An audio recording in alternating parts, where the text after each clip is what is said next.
Hi everyone! Ang video today is about Japanese junk foods. Yes, Japanese junk foods. So, isi-share natin ngayon yung top na junk food sa Japan. Dalawa lang yung isi-share ko, yung pinaka-top na junk food, yung top 1 and top 2. Mag-share tayo ng top 1 and top 2 na junk foods dito sa Japan. Yung binibili ng mga tao dito sa Japan. So, bumili ako nito, then ito yung isi-share ko na ito yon ang pinaka top dito na binibili ng mga tao. So, sa mga junk foods buyer dyan, sa mga gusto na kumain ng mga junk foods, yung mahilig sa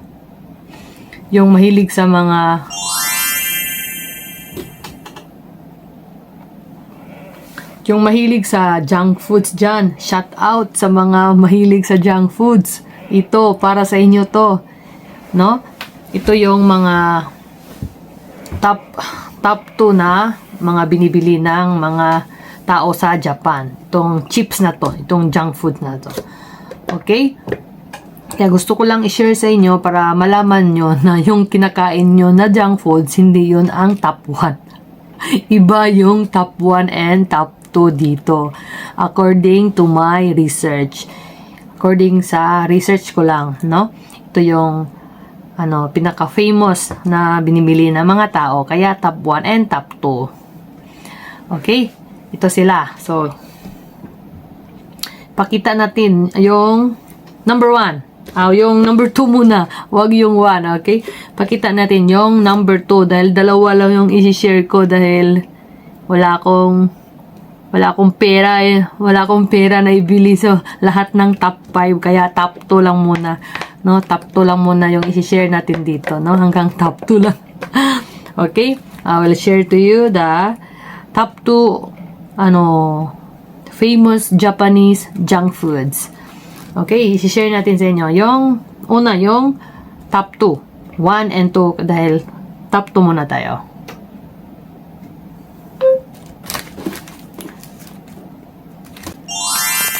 So, ito yung top 2. Ito no? Yan ang top 2. So, ang pangalan nito is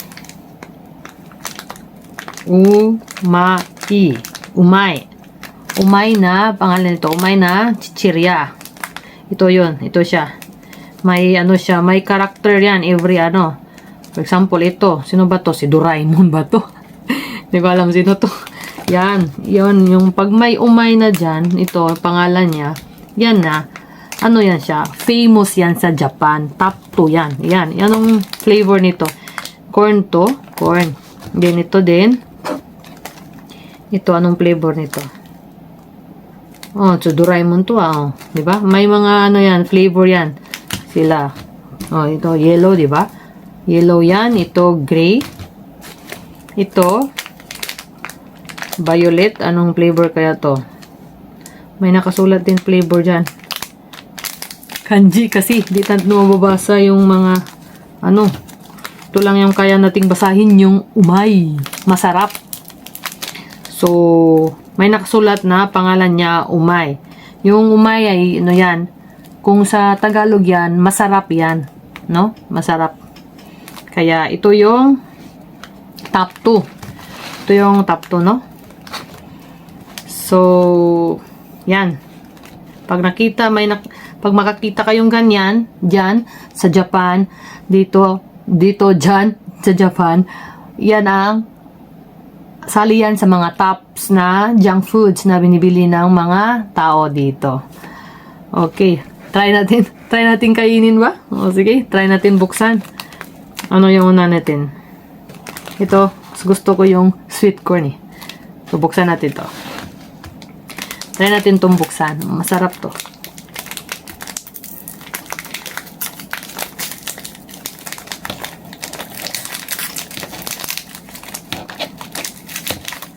Top 2 eh. Kaya, gusto-gusto tong ng mga, ng mga bata. Masarap to sa mga bata. Gusto-gusto nila to. Then, mabibili mo lang to na ito na chichirya, ito na junk foods, mura lang. For example, ito, isa, di ba? Yung isa na yan, mabibili mo siya sa mga supermarket, mga lang, kung sa Japanese money, mga 10 yen, mga ganon. 20 yen, 10 yen. Kabili ka na ng isang ganito. Isa lang, isa. Ito. Try natin tikman. Go!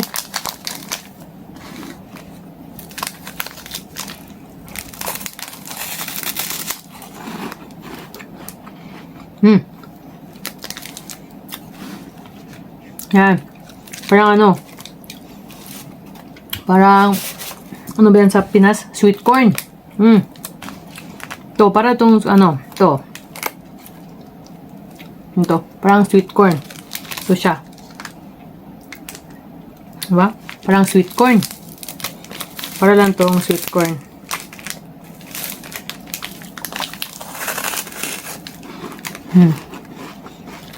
Sarap. May iba-ibang flavor ba? Iba-ibang flavor niyan. Sarap. Yung corn, may nakasulat. May nakasulat dito na yan. Yung flavor niya, corn potage, di ba? Ito, yung corn, parang kung sa Pinas pa, para siyang sweet corn.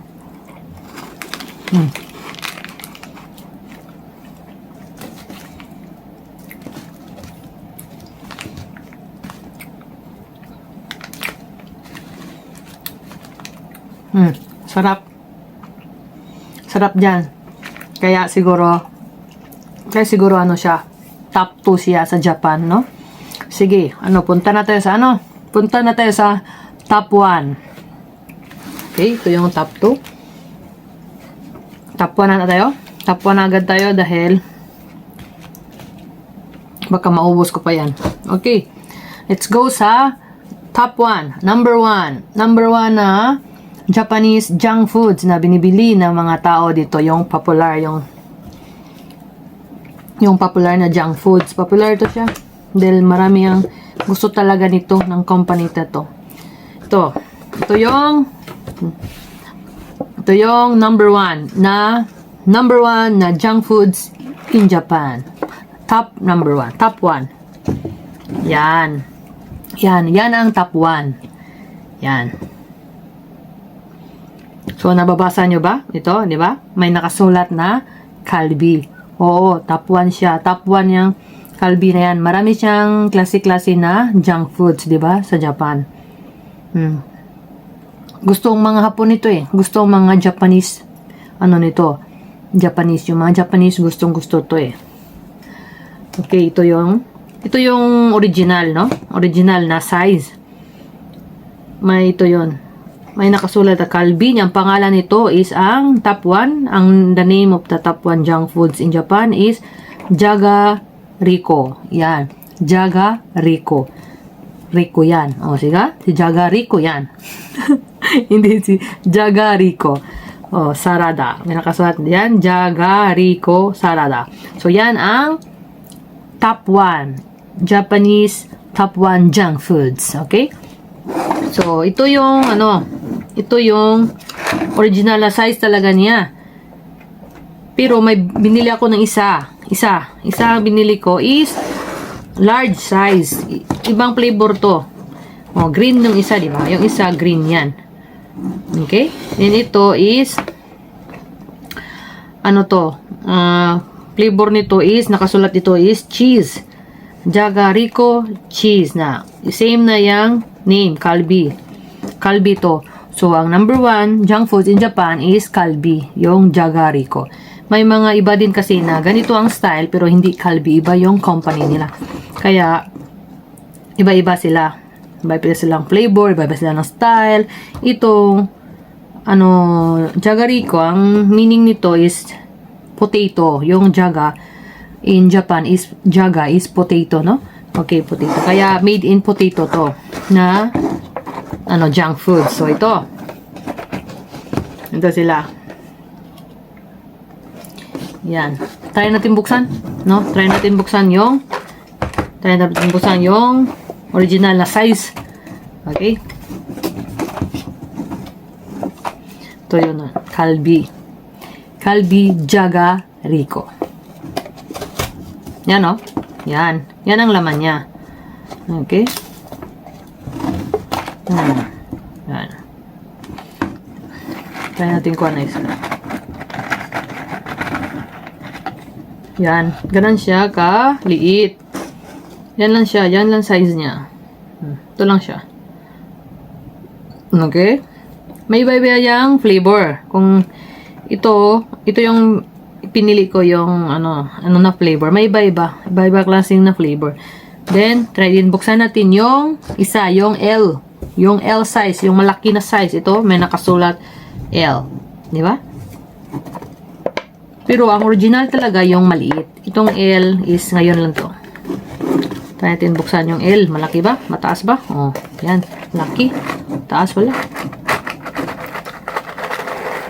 Taas. Oh, di ba? Ito yung L. Ito yung small.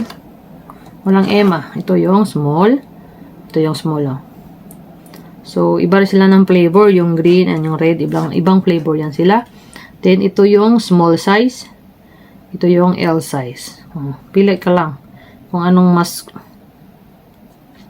ito yung L. Pili ka lang kung anong mas... Ano sa'yo. Mas madaling kainin, di ba? Dahil matigas to eh. Matigas din to. Para siyang... para siyang potato kasi, di ba? Na potato ng mga yung fried potato. Para siyang fried potato. Fried potato siya na junk foods. Okay. So, try natin kainin ito. Try natin kainin itong maliit. Yan. Try natin yung maliit na size. Okay. Try natin to.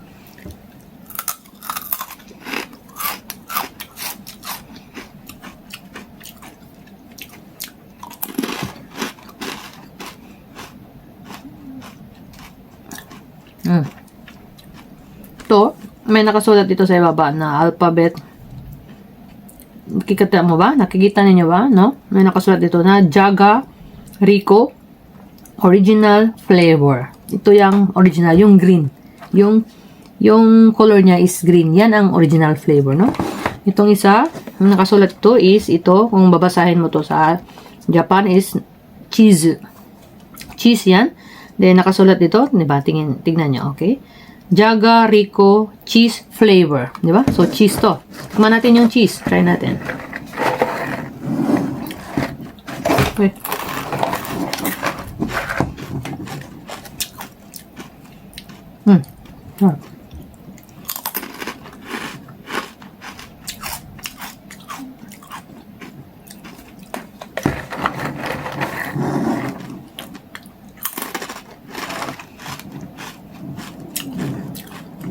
Masarap din naman yung cheese, pero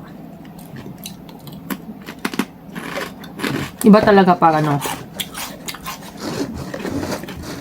masarap din ang cheese, pero iba talaga pag original, diba? Iba talaga pag original. Iba talaga ang sarap. Iba talaga ang sarap ng original, o, diba? Yan yung original. Iba talaga yung original. Walang makakatalo sa original. So, be your original. Kaya, be your original dahil walang makakatalo sa'yo dahil original ka in your unique way. Diba? Original tayo sa ating pamamaraan. Iba-iba tayo ng pamamaraan. Iba-iba tayo ng pamamaraan, pero original natin yan. Kaya be proud of your original way. Diba? Dahil iwan ang sarap ng original. Original flavor. Jaga Rico. So ngayon, alam nyo na yung top 2 na junk foods in Japan. So, na-share ko na sa inyo. I hope you enjoy, guys. And that's all for today. Thank you. Bye!